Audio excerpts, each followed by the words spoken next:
Welcome to A Celtic State of Mind. I'm Paul John Dykes, and I'm delighted on this Wednesday to be sitting in the hot chair for Kevin Graham and to be joined by Brian Degning and Colin Watt. Guys, it's the start of a new era. The Age of Ange begins today. First and foremost, Brian, how are you feeling about this? Because generally these types of games are dead rubbers. There's a different element to that today, isn't there? Aye, there certainly is. There's a curiosity factor, I think, amongst everyone. I'll be honest, personally, I'm buzzing for the day. I'm really excited to see it. I don't think it's going to give us, the answers to the Postecoglou mystery box, but I think what it will do is I feel like it's the first time we can watch Celtic and be optimistic for a while. And I can't wait, even though it's a friendly, to see sort of hints to how he's going to set up. I think obviously the players will be totally different from now until the first game of the season, but I think it'll give us an idea of how he wants to set his teams up. And you might see a few gems. You might see guys like Dembele or Connell or some other guys we've kind of wanted to see and get a wee taste for them. So I personally can't wait just to see how it is. Absolutely. And I think other players, I'm just watching that footage from last night, Colombia against Argentina, and the cackhousery that was going on during the penalty shootout. I would like to see a bit of Barkey, as I think Ange calls him. I'd like to see a wee bit of him coming to the fore. Our very own goalkeeper, Colin Watt. How are you feeling? We've been without Celtic in terms of football for a wee while. Obviously, we've had the Euros, Copa America, if that's your thing. But this is it just feels as though for me, everything else is a distraction. That's how I operate in the world of football. It's right back to the Celtic, and it's all about the Celtic. That's how I'm feeling today. Even though it's a friendly, the game's going to be played in 3 30-minute spurts, I believe. Any idea if it's a 10-minute break in between each section of that game? Don't know why they're doing that, but it's 30 minutes. We're going to be covering the game. We're going to be doing our pre-match. Brian will join me for the pre-match. We'll also do a post-match. But because they're splitting up the half-time, we won't do 2 very small half-time preview analysis shows either. So, Colin, how are you feeling about this? The Age of Ange begins.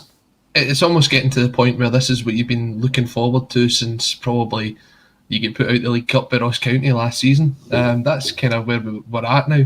But no, it is an exciting step. Pre-season friendlies are generally quite boring, but the fact that it's been about 100 days or something since we could have looked forward to a Celtic game, then suddenly it's a kind of clean slate. Everyone's looking forward to watching Celtic, and I'm actually excited to see the kind of players that get a run out today. It's the first time I'd heard that this is going to be a 30-minute thing. I don't know. That's usually what they do for behind closed doors friendlies. I know there is no fans in there today, but with it being on TV, I didn't think that was going to be the case.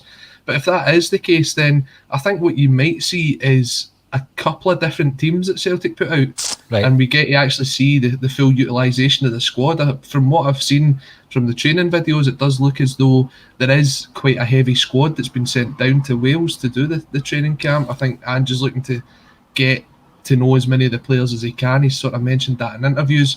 And the B team actually played, I think it was Caledonian Braves yesterday in a pre-season friendly, and by all accounts that was generally an under-17s team that was there, so that tells you the amount of players that are down in Wales. So I think there'll be a chance to see some players that maybe fans aren't aware of. Well, the thing with that, Colin, and you've spoken about it, there's some players who you champion who are maybe not in the same bus as you. Who are you looking forward to seeing? Which types of players? I mean, Brian's mentioned Dembele. Is there anyone else, or do I even have to ask you who else you would like to see today? I don't know if Dembele's actually going to be playing. When you looked at the mic'd up thing that Ange done last week, there was 3 players that were running around the track. Apparently that's due to some injuries that they were carrying, so they weren't quite involved in full training yet. And that was Bolly, it was Dembele, and I believe the other one was Mikey Johnson. So it'll be interesting to see if they've managed to get themselves back into the first team training. But I'm looking at guys like Dane Murray in centre midfield, Luca Connell, who I know you're desperate for me to mention. There's the Clarkson, Colin. Jonathan Afolabi up front as well. I'd be interested to see him. And out of taking it away from the sort of youngsters, I do think Leo Connor will make a start today, but I don't think that should be something that comes as a surprise to people. I think he is someone that's ready to integrate himself into the first team squad. But I'd be interested to see Albion Ayeti today, because from all the clips that we've seen from training, he is someone that they've sort of focused on, they've highlighted on. He does look as if he's trimmed down a bit as well. So will we finally see what Celtic saw in Albion Ayeti to pay the £5 million on him for? And what West Ham seen in the player as well, Colin. I mean, exactly. I think as a footballer and as a professional at this stage of his career, he'll be looking at the fact that he's kind of faded away from the international scene. He's a player who there were high hopes for at West Ham. If you have two bad spells at two different clubs, then people are looking at you thinking there's an issue. It's not a temporary mismatch. It didn't work out at West Ham, didn't work out at Celtic. So from a professional perspective, I hope there's an impetus on his part to really repay the Celtic fans. I mean, repay the club and start afresh. And that's a massive one for us today, starting afresh. Now, this bulletin will be finished at 1:30 as always, 1 hour later. And Brian and I will be on for the pre-match. I think it will be about 10 to 5. The full-time whistle will blow. And obviously at that point, I will come back on. And currently, I will be joined by Lawrence and Tony. But as with a lot of these things, we might have a few other special ACSOM contributors joining the show as well. Now, I always find it interesting anyway. I think back to all the different managerial appointments we've had, Colin Watt, and you think about the early days, you think about the pre-season trips to Ireland under Liam Brady, for example. You remember Ronnie Deila being plucked out of obscurity to a degree and waxing lyrical about his football philosophy and thinking to yourself, wow, I can buy into that.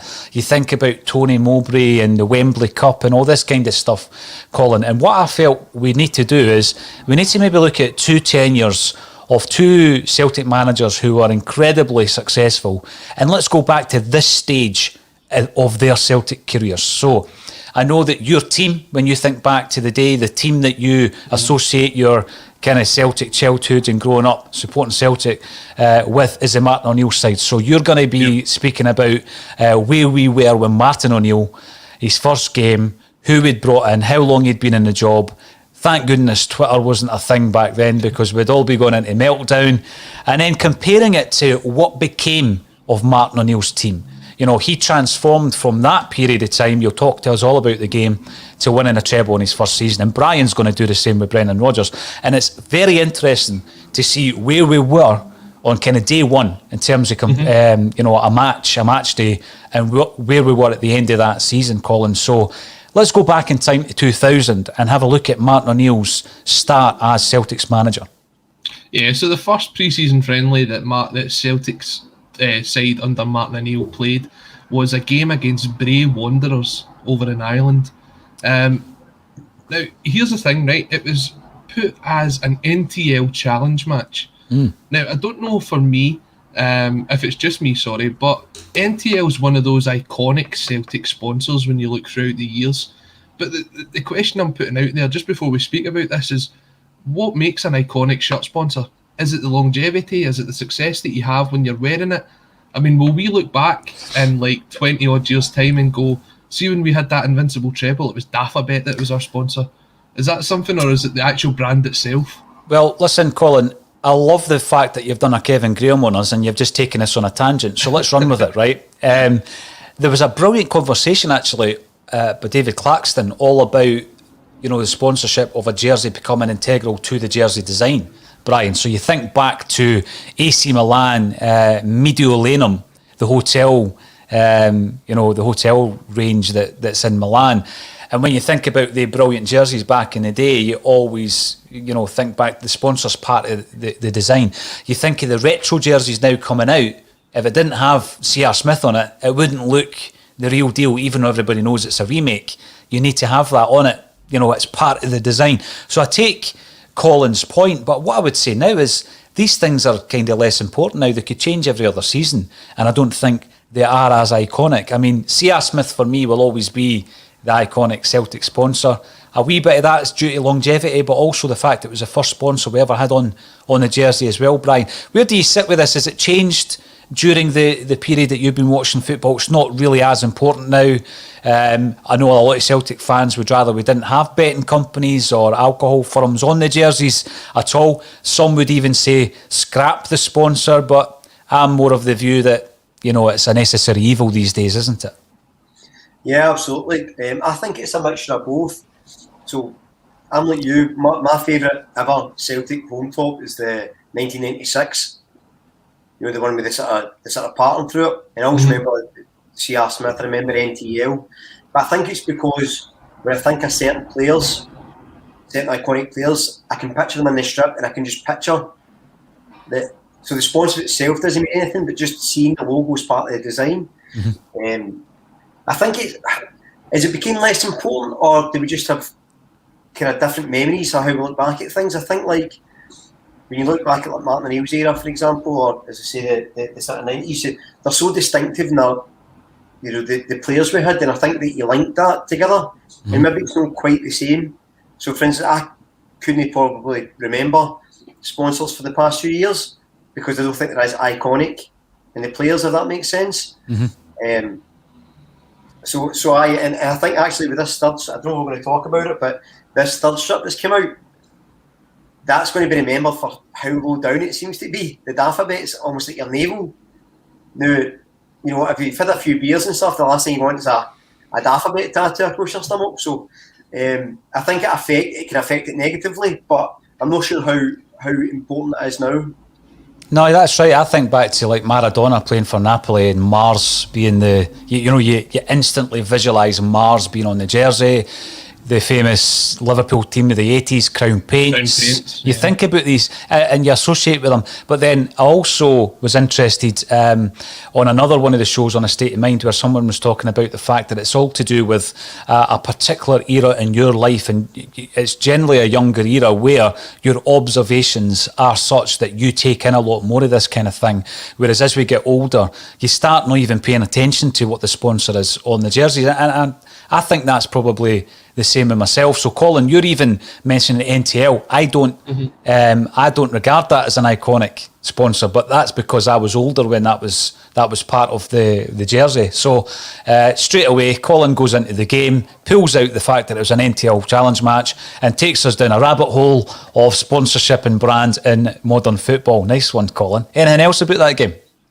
Well, let's go back. Let's take a look at the lineup from that game. So the Celtic team that lined up: Jonathan Gould in goal, Tom Boyd, Stefan Mahe, Jackie McNamara, Raphael Scheid, if you want to go down that rabbit hole, Alan Stubbs, Paul Lambert, Bobby Petta, Ayo Berkovic, Stilian Petrov, and Tommy Johnson. The Celtic won the game 3-2 with a hat-trick, I believe it was, from Tommy Johnson. Someone who goes on to have a big impact, I think, which is probably underestimated further down in the season, including scoring the goal against St Mirren that actually wins the title. But when you look at it, some of the subs that came on in that game, you're looking at Kerr in goal, John Kennedy coming on. Now, John Kennedy back then, you're talking what? And he's still here. He's still here. He's still here, I know. That's how far back the affinity goes. But how old must he have been there? About 16, well, he made his debut as a 16-year-old the previous season, Colin. So I don't know. I'd need to check his date of birth. I don't know if he'd turned 17 by now, but he certainly made his debut as a 16-year-old. It is quite interesting, though, that it's sort of the last that you hear of him until that sort of spell when he goes and plays in the new camp and plays against Rangers and then gets injured. So you're then talking about another 3-4 years before he actually becomes integrated within the squad. So you're looking at some of these youngsters coming through and some of them that might be playing today, and you're saying, right, well, the likes of maybe a Barry Coffey might get a game, and Adam Montgomery. But after 2-3 years, if they're not in the first team squad, they're gone. But John Kennedy was actually still there when you get to the stage of Celtic playing in the new camp. So that is quite interesting. Stephen Craney coming on, Ryan McCann, Mark Fotheringham. Again, guys that never really got a chance. But a 3-2 victory, and then Celtic make the journey over to Denmark, I believe it is, to play Copenhagen after that. But when you look at it, only maybe, I don't know, 3 or 4 of that squad go on to become part of the integral team that goes on to win the treble that season. And guys like Petrov, he was only just starting to come back into the team after what had been a really difficult season under John Barnes and Kenny Dalglish, getting played out of position. At times he was thinking about going home to Bulgaria. So that does say that there's two things that you've got to look out for today. One is the team that starts today, look at that and compare it against the team that finishes the season. Three things. Look at that, look at some of the youngsters that's coming through and see how long they actually take to integrate into the first team. And the third part being, who are the players that are getting a second chance? Who are the ones that are coming in that you had previously written off and now are being able to be given a fresh lease of life? I mean, if I'm looking at the team I think might play today, there's a couple of players in there like Albion Ayeti, and maybe a controversial one is Bolly Bolingoli. I think he could be given a game today because there's not many other options at left back. See, when you're talking there about the fact that these youngsters came in to the squad, I mean, by this stage, Kerr had been in and around the Celtic squad for quite some time. I mean, he had played under Tommy Burns, Stuart Kerr, but certainly Kennedy, Craney, McCann, Fotheringham, these guys were the next wave of youngsters coming through, Colin. But barring injury, of that group of four players, you really have got one guy who managed to craft out a Celtic career before it was cruelly taken away from him. If you get 1 in 4 of the youngsters today that go on to do the same, you're doing well. I mean, that, you're actually doing well. Oftentimes, a whole wave of players come through and none of them make an impact in a team. So, of any of the young guys that you've already mentioned today, Colin, if only one of them is part of the team that Ange makes a success, and I hope he does, then I think you'll be doing well. You're talking about guys that done well, who had already been at the club, got a new lease of life. You're referring to Stan Petrov there, eh? Yeah, Petrov, and would you say Peta as well?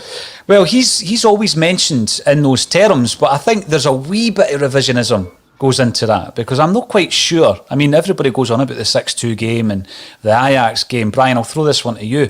I'm not too sure how pivotal he was, really, in Matt O'Neill's team. What's your thoughts on that? I think he's one of these guys that almost became a cult figure based off the 6-2 game, where he tore Rixon apart. And I think you're right. I think when you look back now, can you remember 10 games where Bobby Peta was amazing? Mm-hmm. No, probably not.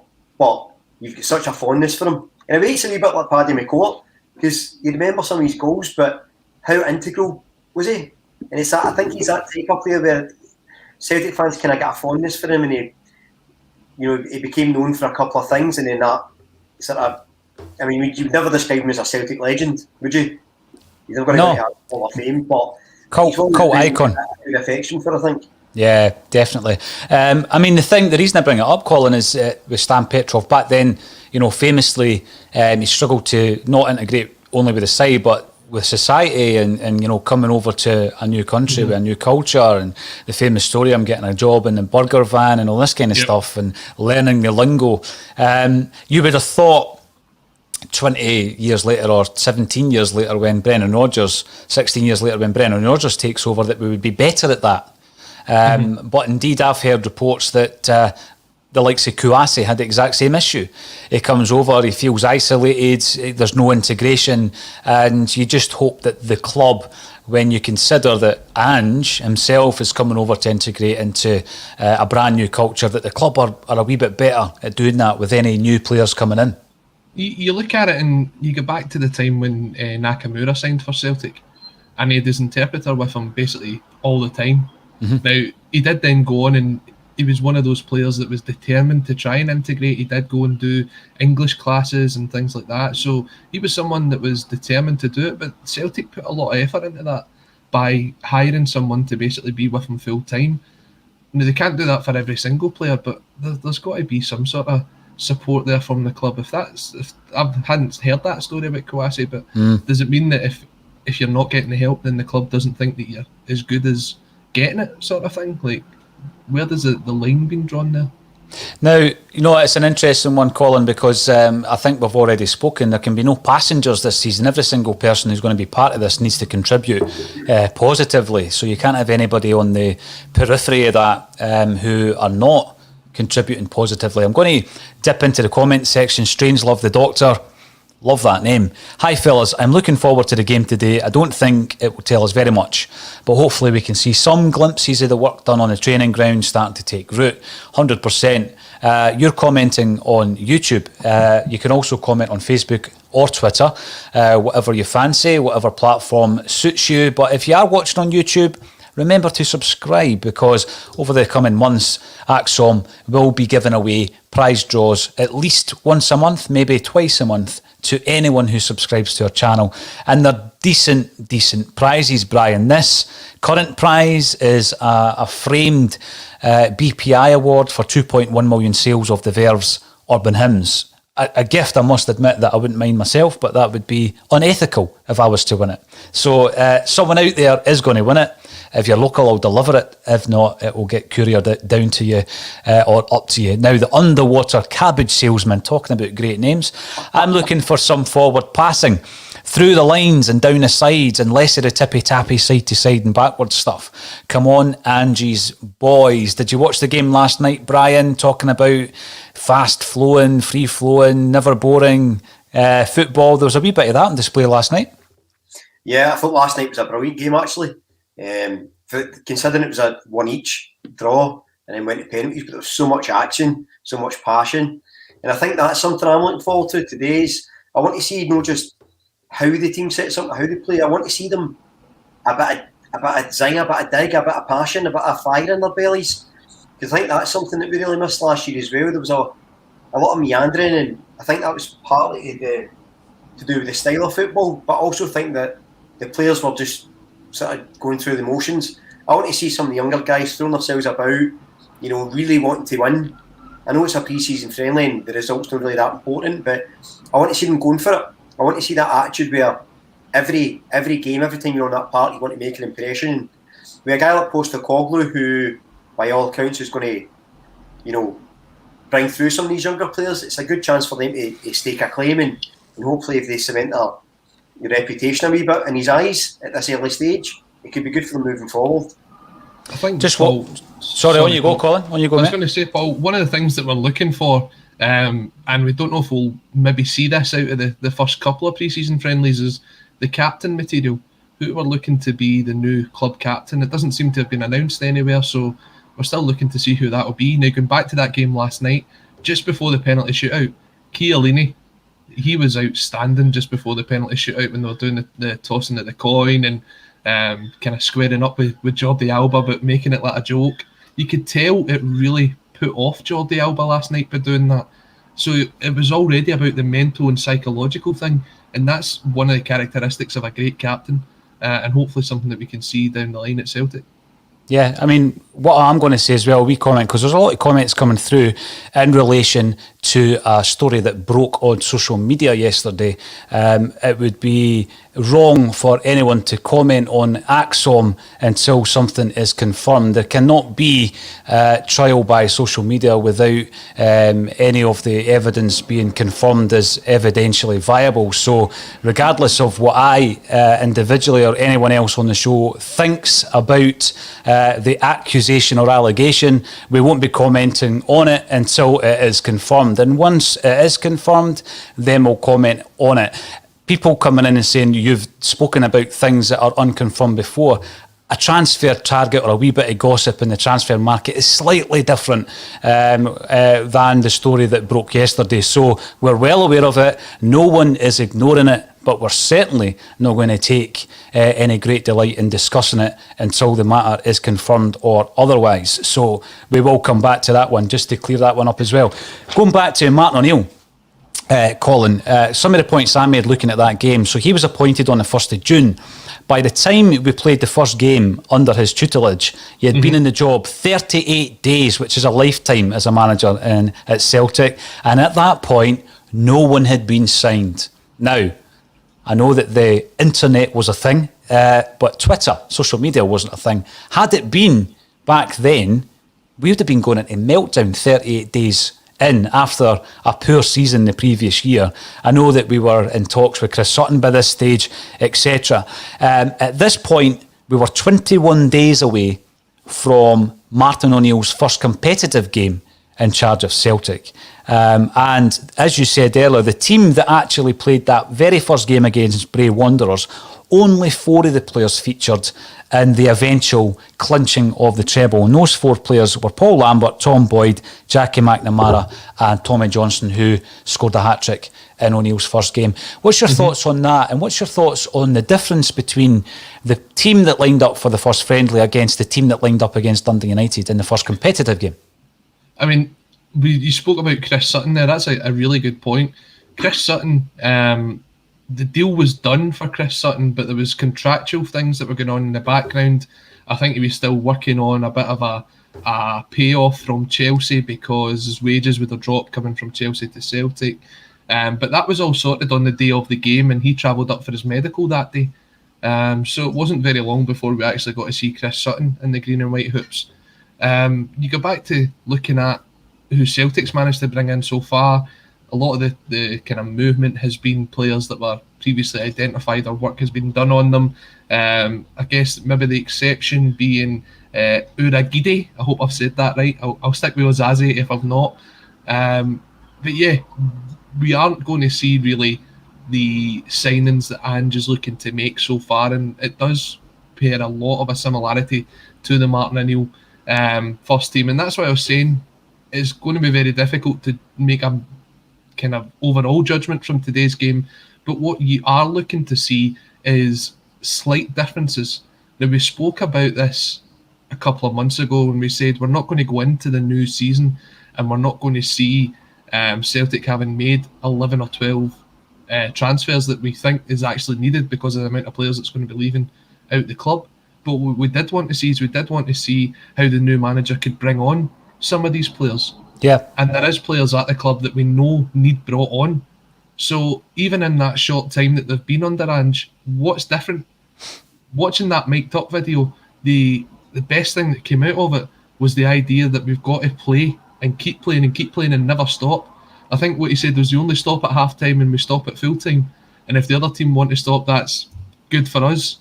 Missing out a word there because it's a family show at lunchtime. The wee bleep. Yeah, you've not got the bleep machine set up. But no, I want to see that. If we are going to be playing 3 30-minute, I don't know, what would you call that, thirds today, if that's the way it's going to be.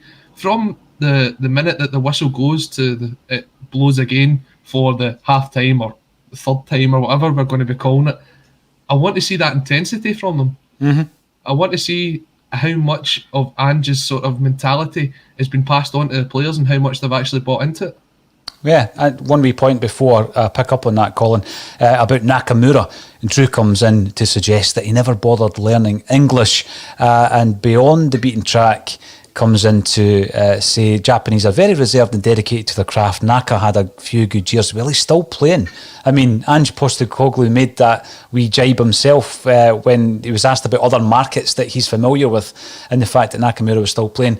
The Celtic players I've had discussions with who played alongside Nakamura said that he could speak perfectly good English when it suited him, but he didn't fancy the whole media side of things. So, you know, one of the ones.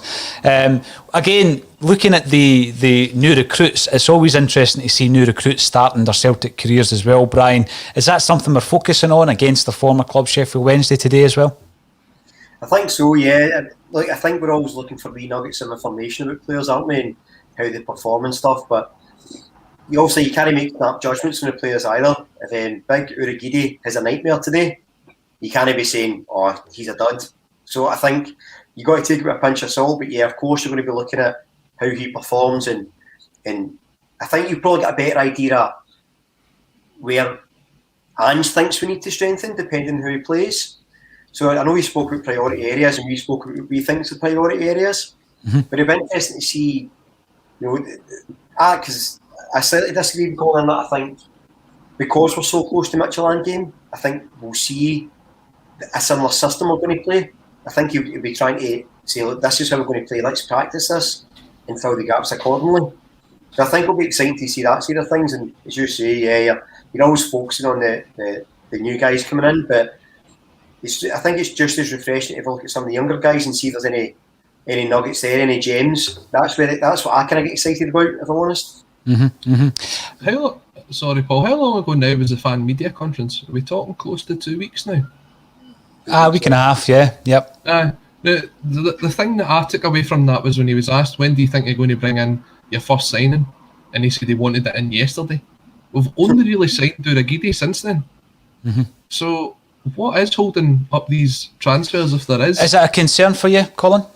The slow-moving nature of this at the moment, is that concerning you? I know there's a couple of names flying about at the moment, and by the way, these are unconfirmed names, just for David Kelly, who says we always speak about unconfirmed nonsense, etc. Well, yeah, this is it's pre-season, it's gossip about speculation about footballers, and Karl Starfelt is the latest one to be thrown in. Mm-hmm. The Swedish internationalist, who I think when you look at that, it's a slightly different type of player than the ones that we've been bringing in, because I know obviously when you look at the two new signings, it's a 20-year-old and a 21-year-old coming in from Sheffield Wednesday, Colin, and in Postecoglou's answer recently in the press conference that he gave to the Celtic TV, he was talking about the development pathway and the fact that Urhoghide was happy to go down the development pathway. And again, you know, you read into all these things. What does that actually mean? It's a development, I guess, for the player using Celtic as a stepping stone. It's a development for a player who comes to Celtic for, let's say, 2 or 3 years and then moves on. Are you happy that that's the type of player we're looking for, or would you much rather we went in for guys that have already proven themselves at international level? I think you need a balance of the two of them. If you're looking at guys like Starfelt, who I believe is 27, 28 now. 26. Is that all? I thought he was older than that. These are guys that you're going to bring in for the likes of maybe 2-3 seasons. And then if they do well, they'll probably extend their stay and move on, similar to the likes of Mikael Lustig, who wasn't just mentioned because he's a Swede, but that is the way that he kind of came in. There was never at any point where you're thinking Lustig's going to make that move down south for 10, 15, 20, whatever sort of money that seems to get. I think it's a good comparison. Yeah, I think it's a good comparison, that, Colin. You know, you're buying a ready-made player there, aren't you? Yeah. Whereas Urhoghide has obviously been sold on the fact that there has been players very similar to him, maybe not in his position, that have came up and made that move where, yes, they might have been getting a bit of game time down south, but there hasn't been that concrete interest from a Premier League club in England. So they've come up here, they've developed, they've played in front of the big crowds, they've got the European experience as well, and then they've made that move onwards. It doesn't work for everybody, but when you've got the success stories that you've got, it's enough to sell a young player to make that move up to Scotland.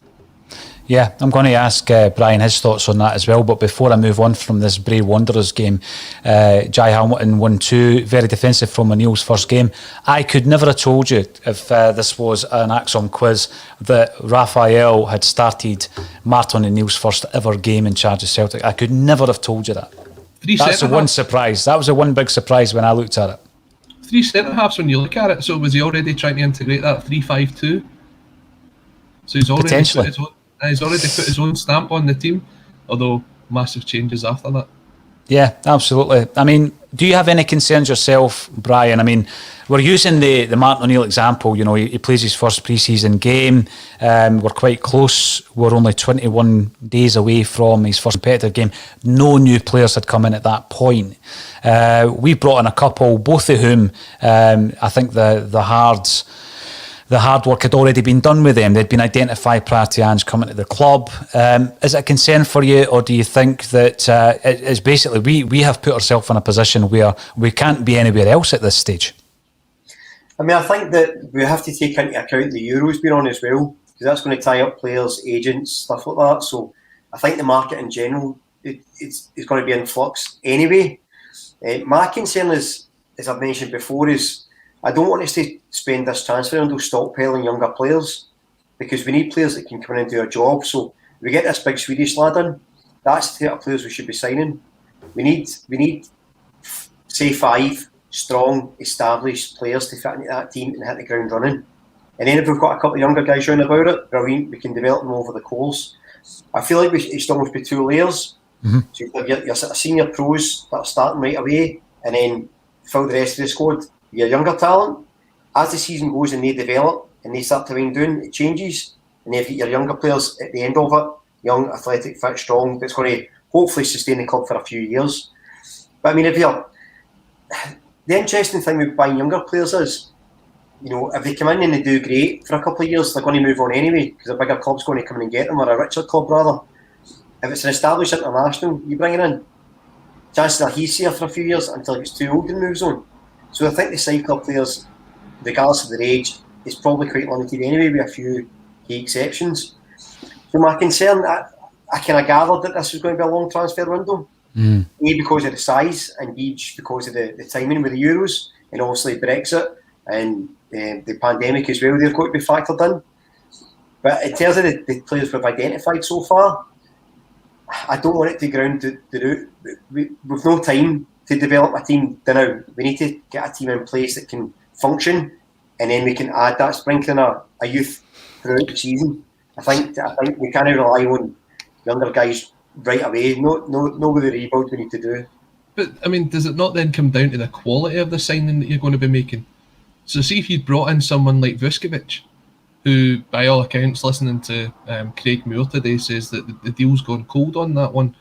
But if you were to bring in someone like him, would you see him as a first choice pick at centre half, or are you still expecting Celtic to go out and sign 2 established players, and then you've spent that £3-4 million on someone like him, and he's only getting irregular game time until he's settled in as such?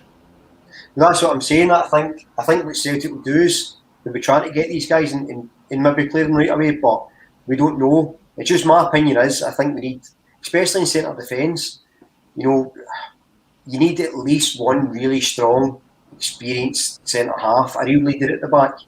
And it's the same in your full back areas. It's fine having younger guys in and sort of bleeding them in, but imagine like this guy you're talking about, the Croatian boy, comes in at 19 and has a nightmare. But because he's the first choice centre back, he has to play every week. Younger guys by definition are up and down consistency. So do we risk playing a guy like that who may be up and down and hope he develops? Surely it's more sensible to have someone that's established that you're going to get 6, 7, 8 out of 10 every week, and have a younger guy filter in and out when he's having dips in form. Because it's not going to benefit a young guy's confidence to be playing every week. And then the dates are. I think that's possible, but on both sides. I mean, we have seen some experienced heads that's came up to kind of guide Celtic through and bring these youngsters in, and they've had absolute nightmares as well. So I understand what you're saying. I think it just comes down to how well the player's able to integrate into the team. You take a look at someone like Jason Denayer, who came up here when he was 20, 21, and immediately he was one of the first in that team because of how good he actually was.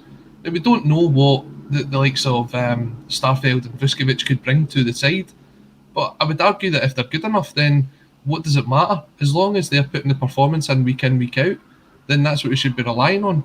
You will need the sort of experienced heads, as you're mentioning, in and about the squad, because you're looking for that experience. You're looking for them to sort of guide these players through, but it doesn't necessarily mean that they're going to be playing every week. I would rather that you put your best 11 on the park, and if a player's going to make a mistake, he's going to make a mistake. He's only going to learn from it.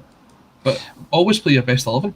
William Kennedy reminds us as well, Colin, because I think you mentioned O'Connor earlier on, and we know that Ralston's part of the squad. Urahiri can play right back as well, so we might see an appearance for him in that area of the park. On the point, some feedback coming in relation to the story that broke yesterday.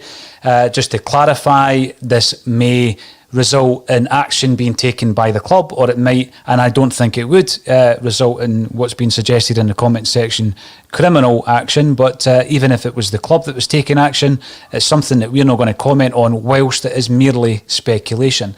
I mean, that is where we are with it. It's not a cop-out.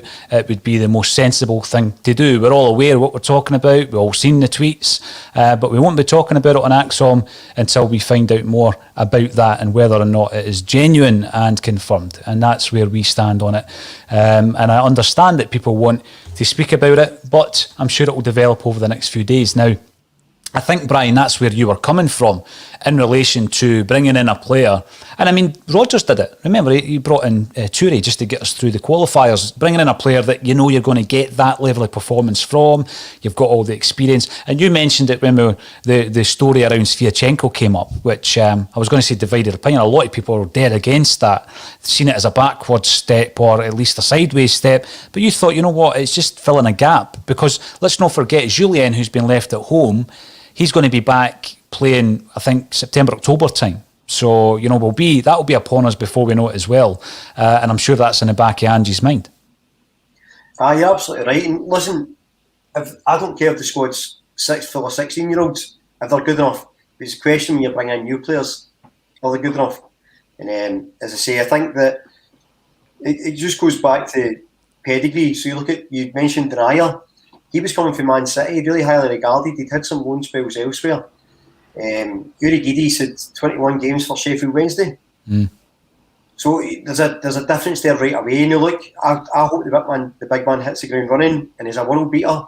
And the same as any player coming to Celtic, I want to be successful. But I think it's prudent, given the situation we're in, is to have a few people. You know, it's like we said about Ange first. Getting in a few players he knows well, like the guy, is it Moy, Aaron Moy? Yeah. So, I mean, if you say to me in a regular season, we're going to sign a 30-year-old who plays in the Chinese Super League, I'd have scoffed probably. But the fact is, bringing him in, he knows exactly how Postecoglou plays. He could fit into his system right away while other players are getting used to it. So I think it's almost no papering over the cracks, but just having that sort of that sensible approach, that pragmatic approach to things, because we need to be sensible about things. And I think in any other season, I would probably agree more with you, Colin, that you'd be getting these guys in, developing in the near future. But I just think there's a few things we need to patch up, at least in the first instance. Sorry, Colin. I was going to go back to this leadership question. There's a few comments about we need leaders, and it's something I've spoken about as well. And I guess you would have got that as well, wouldn't you? I mean, he's the captain of his current side, who we're going to be facing just around the corner in a couple of weeks' time, less than a couple of weeks' time as well, Colin. But I cut you off there. What were you saying there? No, I was going to say it was interesting the point Brian was making there about someone that knows about Ange and about the system that he plays. You've got someone like that at the club who not a lot of people have mentioned over the last couple of weeks, and that's in Tom Rodgick. Now, for me, if you get a fit, involved Tom Rodgick, he's one of the best players in the league because he's so difficult to get the ball off of. He sees things that other players on the park don't see. His passing range is absolutely superb. So the question I would put out there is, do you think that Tom Rodgick is someone that Ange will turn to over the next couple of weeks as his guy? Someone that he's worked with before, that he can kind of gauge the atmosphere in the room and work out where he needs to maybe make tweaks here and there through someone that he's worked with before. Who do you think got the best games out of Tom Rodgick? Which manager, Colin? Probably Brendan Rodgers. What do you think, Brian? Season. Yeah, I don't think there's any doubt. It was Rodgers. I think he also knew he wasn't a runner. I think the way the team played around him, he didn't have to be that mobile. He could sort of receive the ball and play it through. But I think it's a good point Colin makes about him being his go-to guy. I'm not sure he would. I get the impression Postecoglou is going to be a kind of even keel and make his own decisions. And I don't think Rodgers has got that much an advantage over the rest of them, because when he did publicly say he's had issues with his body. We're just going to have to see. Listen, when Big Sviatchenko comes back as captain, we'll see how that goes. It's a joke. Just throwing a wee grenade in there, Brian. Paul, mute him quickly. Also, the point you make, Colin, it's one of these things. He's worked with Tommy, as he calls him, in the past. He's spoken about concerns about his body. But where would that leave David Turnbull, who obviously was a star performer last season, Colin? I think you're not going to see David Turnbull, and maybe not this game or the next game. I know they're back within the squad, they're doing training, but you'll maybe see him coming on maybe 10-15 minutes here and there. I can't see him starting just because of being away with Scotland at the Euros. As much as he didn't get game time, he was obviously involved there. So I think the Scottish guys, they'll definitely get integrated throughout this time, but not straight away. So Rodgers get the chance to go in there and show what he can do, and basically have a fight between him and Turnbull for that jersey. Not an actual fist fight, but show Postecoglou what he can do. Because I think, honestly, on his day, he's one of the best players that we've got at the club. We've just not seen that. The consistency from him over the last couple of seasons has been frustrating, but everybody knows the magic that he's got with his feet. Yeah, no, absolutely. And Roddy S comes in. What's happened to Kevin Graham? Any theories on that, Colin? What's happened to him? I've heard he's down at the game tonight doing a scouting mission. England All versus right. Denmark. Yeah. Okay, yes. And yourself, Brian, you heard anything? I haven't heard. I just don't know. He's just dropped us like a hot potato. He's a Scarlet Pimpernel. He could be away touring on a boat somewhere for all we know. Could be anywhere. Maybe he's went into one of these alternative dimensions he keeps talking about. Last time I seen him, he was doing the Gallagate with a skill reciting poetry to it. So who knows? He will be back next week. He's just taking a couple of weeks off. So welcome back, Kevin, next week when you are back on the show, and also when you're back on Screaming Celtic as well. Now, we've already looked a wee bit closer at Martin O'Neill and his introduction as a Celtic manager. Brian, tell us a wee bit about Brendan Rodgers coming in 2016. Where were you? Where were we as a club? And how did we perform in his first game? Well, his first game was a friendly against Slovakian side. I think I'm seeing this probably NK Selj. I hope that's right for our Slovakian fans. And I think when Rodgers came in, it was Hollywood stuff, wasn't it? It was. I remember I'd heard about it. I think about a week or two before it happened, and totally dismissed it. I thought no chance he's coming. But he came in. Compared to Martin O'Neill's first 11 for his friendlies, actually there's quite a lot that were mainstays at Rodgers' side, kind of from the start, because he didn't actually sign many players. Mm-hmm. So I'll read out the starting 11. So Craig Gordon, Fisher at right back, Svitchenko, future Celtic captain, Big Chris Ayer, Kieran Tierney, Beaton, Johansson, Scott Allen, Celtic legend, Colin's favourite, Christie, Griffith, the goal machine, and Jamesy Forrest. Now, if you look at the amount of players from that went on to have mainstays at his side and are still mainstays at the side just now, it's quite impressive that was his first 11. The second half gets a bit more interesting. The key figures for that are Rogic, Armstrong, and McGregor. They came on to complete the second half. Mm-hmm. But we also had cameos from another Celtic mainstay, a guy that I know is a bit of a hero among Celtic fans. We had Anthony Ralston made his debut, I think. We had Ewan O'Connell, Yanko, left back, who was then replaced again midway through the second half by Lindsay. We had Paddy Roberts, ACSOM favourite, Chief Chi, and Tommy Rogic.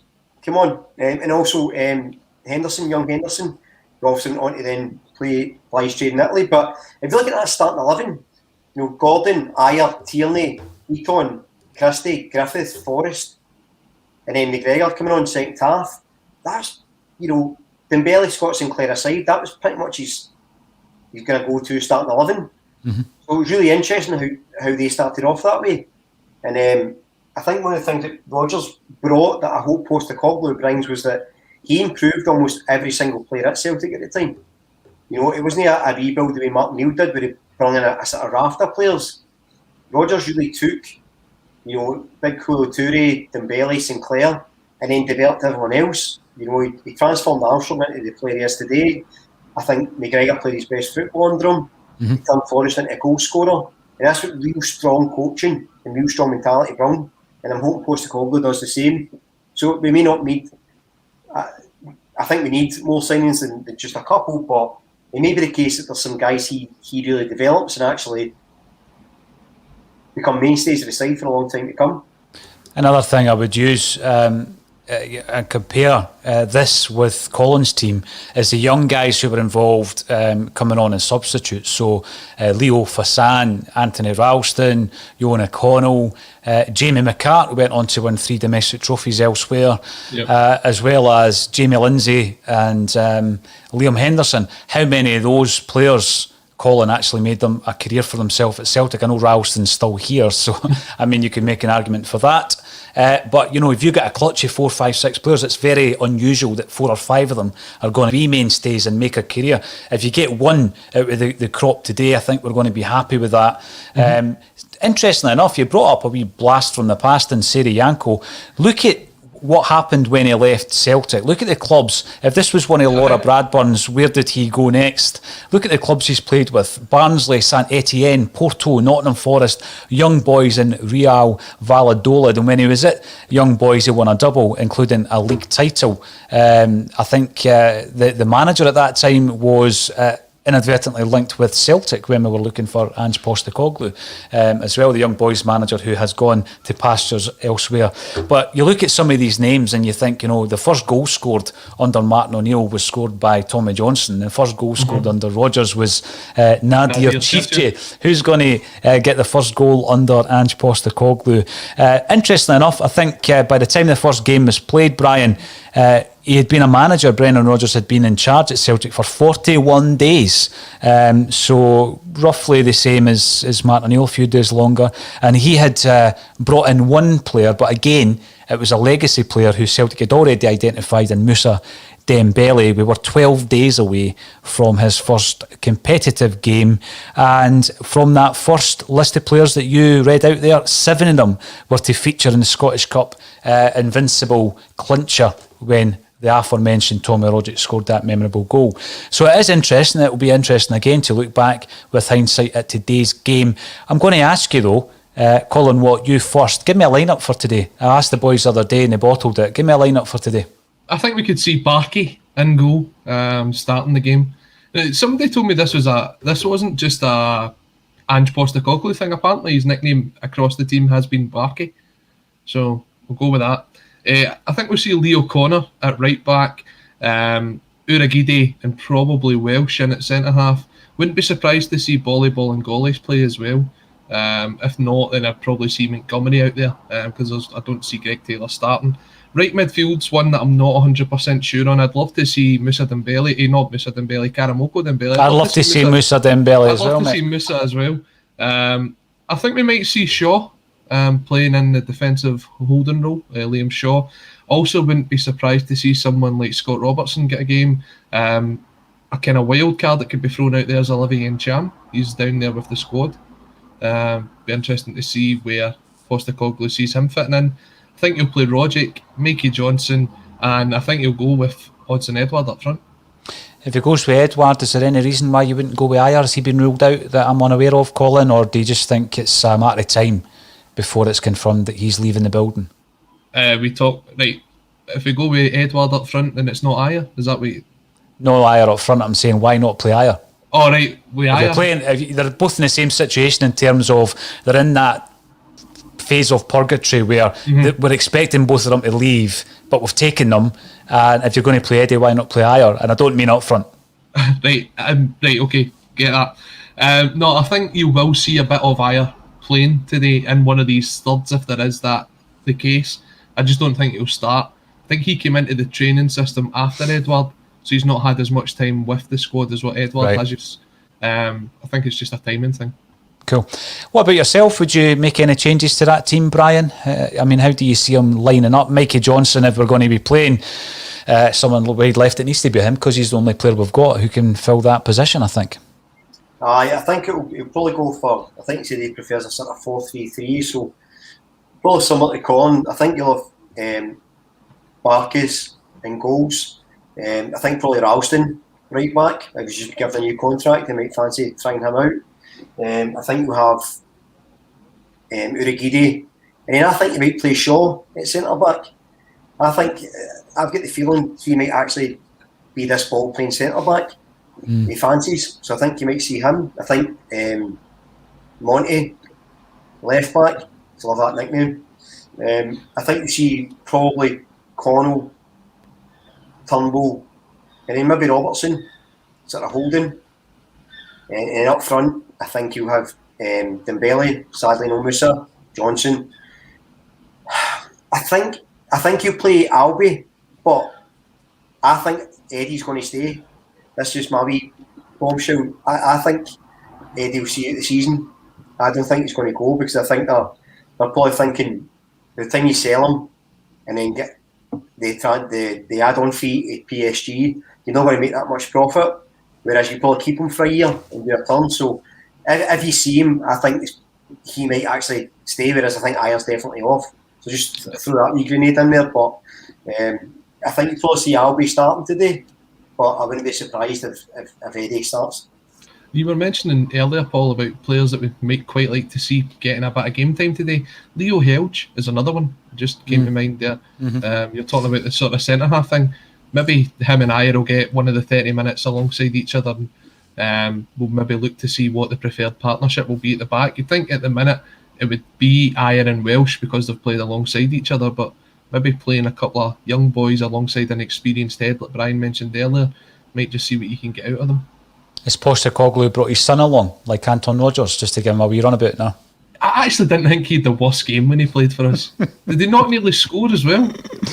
Oh, I mean, the signs were right there. That was poor. It was really poor.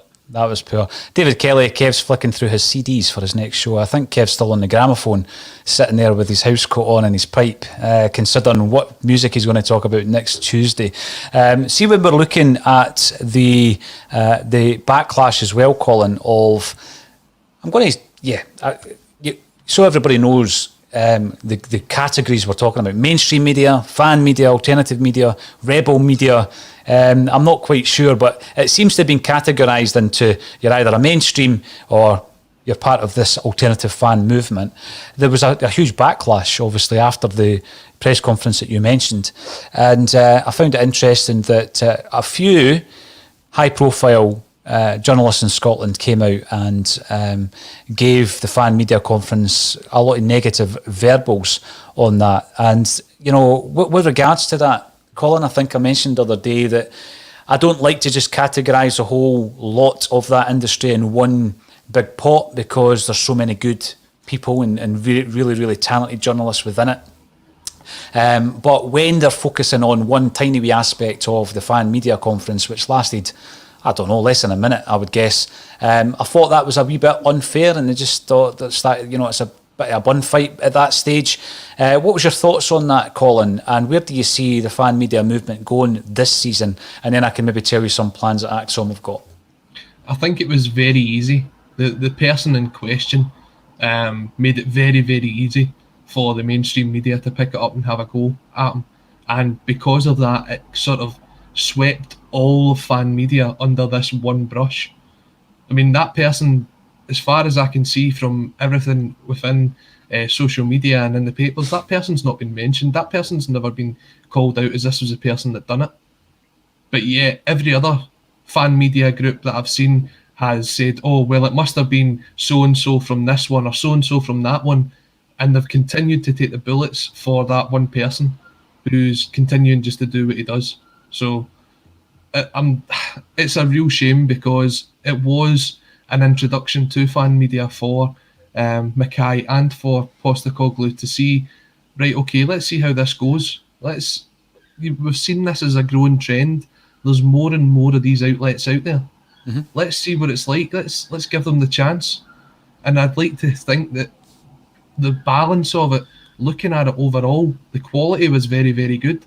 So if you can weed out the sort of issues that it might cause, then you've got a fantastic platform out there. And it's a credit to everybody that was at that press conference who asked brilliant questions and got some very interesting answers out of both of them. So let's hope there's more of that going forward, and you can keep it as professional as possible. Yeah, absolutely. I mean, I can confirm that we are working hopefully this week on getting something else together in terms of some kind of content from the club. So we'll see how that goes, Brian. I know you've got a background yourself within that field. I mean, what was your thoughts on it, Brian, when it came to the point where it was really a point of trying to rubbish fan media in many ways? I mean, I know there was a couple of supportive articles as well. Now, I was sent an interesting blog that was written by an award-winning blogger who spoke up for fan media and the quality of fan media, and in particular ACSOM, which was nice of them. But obviously what happens is you do all get tarred with the same brush, as Colin says. I think that the longevity of it, it's not a flash in the pan. It's here to stay, Brian, and I think it's going to continue to develop.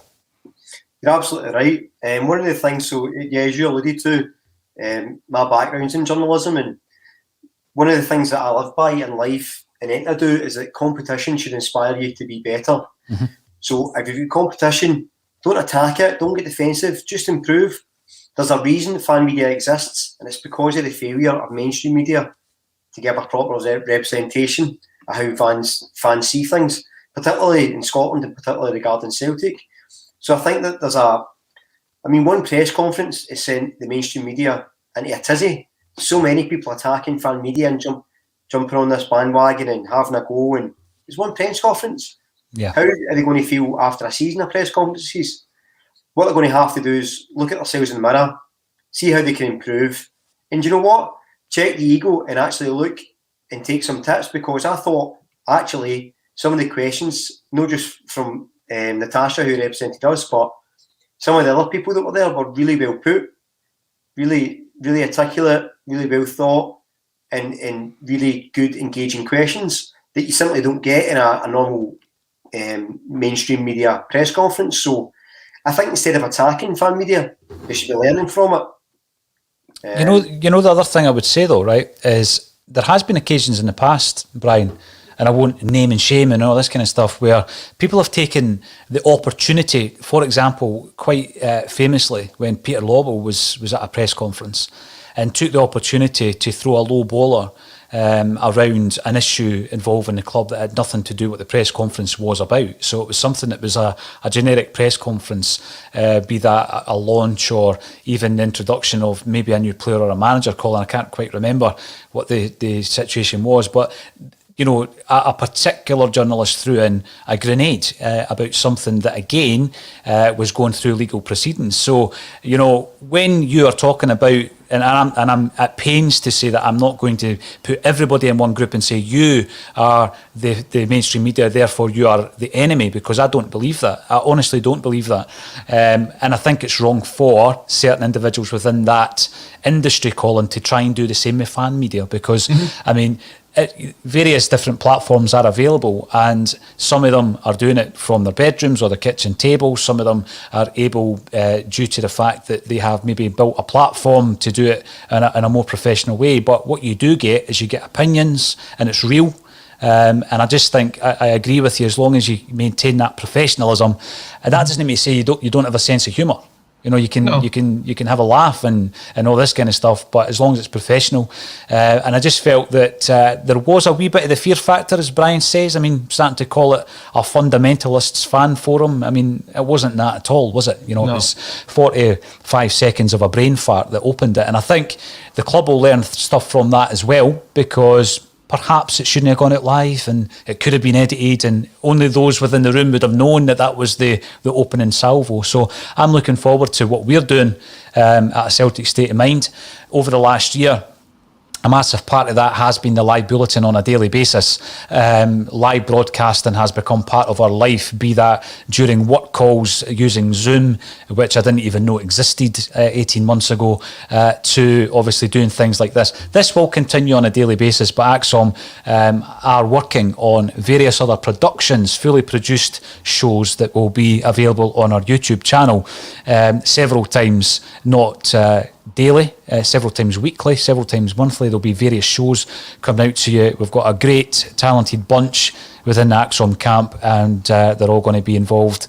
As many of them as possible will be involved in the new shows as well. So if you are watching it on YouTube, get subscribing. You might win a genuine Platinum BPI award that was given to The Verve for Urban Hymns. Magnificent album. We've got loads of other giveaways just by clicking that subscribe button on YouTube. I think we're about 10 away from 12,500. So get subscribing on YouTube. Follow us on Facebook. Follow us on Twitter.